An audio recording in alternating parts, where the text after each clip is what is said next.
Alright guys, so today we're talking about LEGO Star Wars, the Skywalker Saga. Now I did my first impressions video a few days ago. I had played through like half of episode 4 at that point. I've played through every single episode at this point. Now obviously, I haven't done all of the puzzles and side missions and unlocked all of the characters, because if you watched my first impressions video or if you've played this game, there's a lot of that, and we'll get to that in a minute. But let me start out by saying, if you are a kid, you're playing this with a kid, or you're playing this with somebody who, doesn't really play a lot of games, but you figure this is like a good introduction game, like a middle ground, this video is going to be absolutely useless for you. If you're in that group, it's a LEGO Star Wars game. If you like Legos, if you like Star Wars, you're going to like it. You're good to go, especially with kids. There's plenty of jokes for the kids, like a brick falls on a character's head, like at least twice a mission. So you'll be good. The jokes are there. The kid will enjoy it. Alright, now, if you're playing this, as an older person, and, you played the original LEGO Star Wars games when it came out, you're comparing it, and you play a lot of games, and you know a lot of big boy gamer words, alright? That's what we're doing here. Alright, so typically I break it down into like bugs and graphics and gameplay and story and performance and all that crap. Don't really need to feel the need to do that here, because bugs, none, right? I recorded this on the Series X because I wanted to get that single player 4K, Series X enhanced capture with the ray tracing and all of that shit. But I played most of it split screen on PC, so just wanted to get that out of the way, and it worked pretty well both ways I played it. On PC I had crashes, but that's a different story. On Xbox, it ran fine, it worked real well, and so as for bugs and performance and all that stuff, no problems at all. Now, again, next category, don't really have much to talk about. Graphics, it looks real good, right? 4K 60, ray tracing on Series X and PC, probably PS5, I would assume. I'm not sure about the last gen consoles, but ray tracing looks great. All of the characters look absolutely great. All of the landscapes and settings that you know from Star Wars are all here, and it all looks absolutely great. Now, is it the best looking game you've ever played in your entire life? I mean, it's a LEGO game, but the ray tracing does look pretty good. Now, as for story, I'm not going to go over, what the story is, because if you're playing this, you more than likely have seen the Star Wars movies, and you don't need me to recap 9 movies to you. But what I will say is the way LEGO games tell the story of Star Wars is broken up into bits, right? In the original games, LEGO Star Wars 2, and the Complete Saga, and the Clone Wars, it was pretty much broken up into 6 levels per movie, and you played through the major events, right? Like, if you take episode 3, for example, just because that's the one I know the most, there's the flying the ships on the first level, fighting Count Dooku, fighting General Grievous, and then Kashyyyk, and then the fighting Anakin, and there's one other level I'm sure that I can't remember, right? And so, while it hits a lot of the same points, right? I mean, there's certain story beats you literally just can't skip. You can't skip the Anakin fight, you can't skip the Count Dooku fight, you can't skip the Grievous fight. But there are stuff, and this doesn't just apply to episode 3, this applies to both the prequel original trilogy games and even the sequel games that are new games and, aren't remade. But there's parts that were in the original game that are cut, and there's parts here that are new. Like, for example, like I was talking, keeping it on the theme of episode 3, they cut the first level that's from the movie where they go down when it's Anakin and Obi-Wan and you're flying the ships in the LEGO game, in the original LEGO game. They cut that. That is now a cutscene, right? And so there's a lot of just stuff like that, not major moments, but levels from the first game that they just decided to cut and in place put something else there, or a different level, and just the levels overall are a lot shorter. A good example is, I remember the level with Yoda and Chewbacca on Kashyyyk for episode 3 being a very long level. I remember hating that level. It was super, super long and obnoxious. It was boring. Here, you save a couple Wookiees on the beach, and then you fight some guys here and there, and you're done. Right, that's one thing I will say, is that the levels themselves feel shorter, but that's because of the open world. And so that is where we kind of tie into the gameplay. So if you want to just do the story episodes, right? You just want to play 1 through 9. You don't want to do any of the side missions or open world puzzles or, explore or any of that crap. You can definitely do that, but the pacing is all over the place. For example, right, with episode 4, whenever you go ahead and it starts out, in the Corvette and Darth Vader and blah blah blah, and then you end up on Tatooine, and you're R2 and C-3PO on Tatooine. Now from here you run around until the Jawas capture you and you get sold to Luke.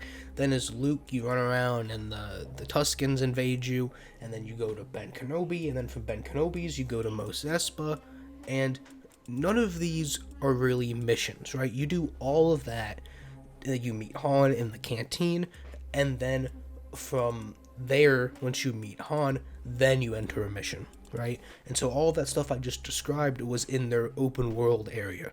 And my problem with this is that what ends up happening is if you are choosing to do side missions and puzzles and open world content and exploration and all of that stuff, they give you plenty of opportunities to do it, right? Pretty much after every level, they give you a new open world area to go explore, whether it's the canteen, or Agent Kloss in the sequels, or Canto Bight, or fucking, any of the planets there's a lot of planets in this game, alright? I can't remember them all. Kashyyyk. And so you have that open world kind of hub area where you get all of those missions and side content. The problem is, in order to naturally introduce you to all of that stuff, the story drags you through those areas. So, like I said, you're having to run through all of Mos Eisley to watch a cutscene, and then run all the way back through Mos Eisley to get in your ship, to watch a cutscene, to go to space, to fly for like 10 seconds in space, to watch a cutscene to land on a planet to start your next mission, right? And there's a lot of that. It is run to cutscene, run to cutscene, run to cutscene, run to cutscene mission, and then run to cutscene, run to cutscene, run to cutscene, run to cutscene mission, right? And if they would have just taken an approach like the original games did, right? And I know that LEGO games have changed a lot since then. This is kind of just how they do it, but have that open world option there, but have some kind of menu or a continue story button at the end of each level where you can just go straight to the next level and you don't have to run around and traverse this open world. A perfect example is when you're on Octu in episode 8, right? Or is it episode 9? It's episode 9, right? And Luke lifts his X-Wing out of the water for Rey to take and go to Exegol. And you run around that entire island to walk over to the X-Wing, watch Luke lift it out of the water. You don't do anything. You walk, follow him across the whole island. And, it is a LEGO game, so it's not like it's some big-ass open world where it takes you 30 minutes. It's like a 5-minute run across this island. And, of course, he's walking, so you gotta walk with him or else he doesn't keep up with you. And you get there, he lifts the X-Wing out of the water, and then you just jump to cutscene, and you're on to the next mission. So there's a lot of that. A lot of just repetitive cutscene walking, not really a lot of gameplay there. But when you are playing the game, it's a LEGO game. Right, it does what it does. The combat, it's new and refined, but it's not anything insane, right? You're still spamming like 2 buttons. It's not difficult. You just 2-shot every single enemy in the head, but I am not the combat audience for this game. So you're looking at spending roughly, depending on, how you get through the missions and if you get stuck. I got stuck, I think, 2 times throughout all of the movies, and I spent roughly an hour and a half in each one. So it came out something like 13 hours with just doing a little bit of exploration just to see what it was, right? And so, obviously, if you do all of those side missions, it's much, much, much longer, right? But you're looking at pretty much a minimum of like 12 to 13 hours, depending on how you play, right? And obviously, like I said in the beginning, if you're a child or you don't do a lot of gaming stuff, that time is going to greatly increase, right? Because that's the other thing I was thinking about once I finished the game, is it's very easy to get lost in this game if you've never played a game before, right? You got markers all over your screen, your HUD's all over the place. You got yellow markers and side mission markers that are blue, and all of these markers for different character types that you can interact with the world with, and all of this different stuff on your screen. And so that would be interesting to see how many younger people or people that don't play games normally just get absolutely lost. Now, there is a map, so that's nice. I never used it, but there is a map for those. So how do I feel about it overall? Well, I feel like there's a lot of stuff that they made worse, and then some stuff that obviously they made better. For example, the pod racing mission, episode 1, real bad in this game. It was perfectly fine the way it was. It was hard, and I mean, that might just be due to the time it was made and the controls, but they put it in first person, not great. There's a lot of flying missions here, and my god, were the flying controls bad back in the day, but they're a lot better now. So all of those flying missions are a hell of a lot better, but some stuff like the pod racing mission, the speeder chase on Endor isn't great, but then there's certain other missions that are a lot better. And they made a lot of weird choices with designing some of the levels, because, they have to remake stuff. And I was thinking about it, things like the General Grievous fight, they've done that 3-4 times now, because they have the Clone Wars games. So they've done that a lot. And so there's only so much you can do, but when you play, and I was playing, like I said, in co-op, but when you play in episode 6, when it's Vader and Palpatine and Luke, you play as Luke, the primary player, and then the second player plays as Vader, and you fight each other, right? Which is an interesting change, it's different, whatever. But then in episode 3, perhaps the best level in any LEGO game, in the original game, one player played Anakin, and the other one played Obi-Wan, and you fought each other, right? Which made sense, both from a story perspective, like thematically, and as a gameplay perspective, right? It all worked out.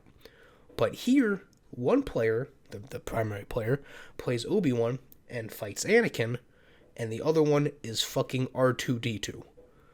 And so you're basically just watching the fight. So changes like that aren't exactly great. Now, I will say, playing the sequel trilogy in LEGO form is more bearable than watching it. And that's something that I noticed while playing, is if you play like the Phantom Menace and Attack of the Clones, well, not so much Attack of the Clones, but Revenge of the Sith, and 4 and 5 from the original trilogy, not so much 6, there are a lot of levels. I'm not going to say it's, a lot. I don't think any movie has more than 5 or 6 maybe. But then when you go into the sequels, like The Last Jedi, I think has 3 levels. Right? Rise of Skywalker has maybe 4. And so I'm sitting there thinking, like, what the hell happens in The Last Jedi that you can make into a game, right? And it's pretty much just the space fight in the beginning, Canto Bight, and then the end. That's pretty much it, right? And so they definitely had trouble in spaces coming up with stuff to do, but it worked out really well. All the sequel trilogy, like I said, is more bearable here than it is actually watching it. But that being said, all of those awful moments are still there. You still have to hear them say, they fly now, and you still have to hear Rey say she's Rey Skywalker. So, that part, that's not fun, but that has nothing to do with the game. Right? That's not their fault. But, man, I could just rant about that for hours. But anyways, if you went into this expecting an updated graphics LEGO game with some improved combat and, retelling the story you've heard and played and watched 1,000 times while including the newest episodes and rounding out the Skywalker Saga, well, that's exactly what you got. If you expected like some game-changing LEGO gameplay and a vast open world and the most expansive Star Wars universe you've ever played, I guess, like, there are a lot of planets and there's a lot of hubs, but the side missions and puzzles come down, it's a LEGO game. It's walk over here and punch this or build this or, do this code, right? It's nothing special. It's a LEGO game. So if you know what you're expecting, it's a good $60 purchase, all right? If you go in expecting it not to be a LEGO game, well, then you're going to be disappointed. With that being said, do I think this is a 9 and a 10 and all of that, those scores it's been getting? Absolutely not. There were times where I was bored out of my mind, right? Episode 2, no, episode 1 as a movie, I like more than episode 2. But the actual game here is awful. It is incredibly boring. Other than the Darth Maul fight, I don't think there's a good level. So, your mileage in each episode's gonna change, right? How much you're enjoying it. They can only do so much with episode 8 and 9, but what they do, especially with episode 9, is quite good with the material that they're given. But that's just my opinion. You guys let me know what you thought of this game down in the comments below. If you're playing it, if you haven't bought it yet, if you're playing it with someone younger, or like I said, someone who doesn't play video games a whole bunch, or if you're just some dude playing this by yourself and you're gonna 100% it and spend the next like 3 months playing this game. Now I feel like I'm not exactly the target audience for this game, as I, pretty much hate three of the nine, you know, chapters, if that's what you want to call them, instead of calling them movies. I'm not a fan of, and don't get me wrong, there's stuff in the sequels that's good, and then the original trilogy, I've just like it's fine. And interestingly, you'd expect how you feel about each movie to tie into how much you like each, game chapter, but pretty much how I feel, especially about the original trilogy, was reversed, right? I'm not a fan of 6, and then 4 and 5 I like more. I think 4 is better than 5, but there's a exact opposite here, right? 6 was really good, and 4 and 5 are pretty boring. So it's just 50-50 as to type of gameplay you like, and if you particularly like the section that they chose to show off here. But like I said, if I had to give this a score, I think it sits comfortably at like a 7. I'm not the primary audience for this. Like I said, I don't love all of Star Wars. Definitely some stuff wrong with Star Wars, but it's a good game, right? It's worth your $60 if you enjoy Lego games. If you don't enjoy Lego games, obviously you're not gonna like this. Now, the final thing I want to talk about, I talked about how it's good for kids and all that stuff. There's a lot of jokes, like I said, where like bricks fall on people's heads, or like they trip over something, just stupid stuff like that. But then there's a lot of memes in here, right? Especially prequel memes, and that is S tier, right? And I am highly biased because prequel all the way, right? But like when Rey in episode 9 is like looking up and hearing all the Jedi, and Anakin just says, "I don't like sand," like that's 10 out of 10, right? That is S tier writing. But 7 out of 10, that's where we're going to put this. A lot of people are going to disagree. They're like, oh, this is the greatest Lego game ever made. And I mean, probably, but it's still a Lego game, right? So, 7 out of 10. Let me know what you guys think down in the comments below.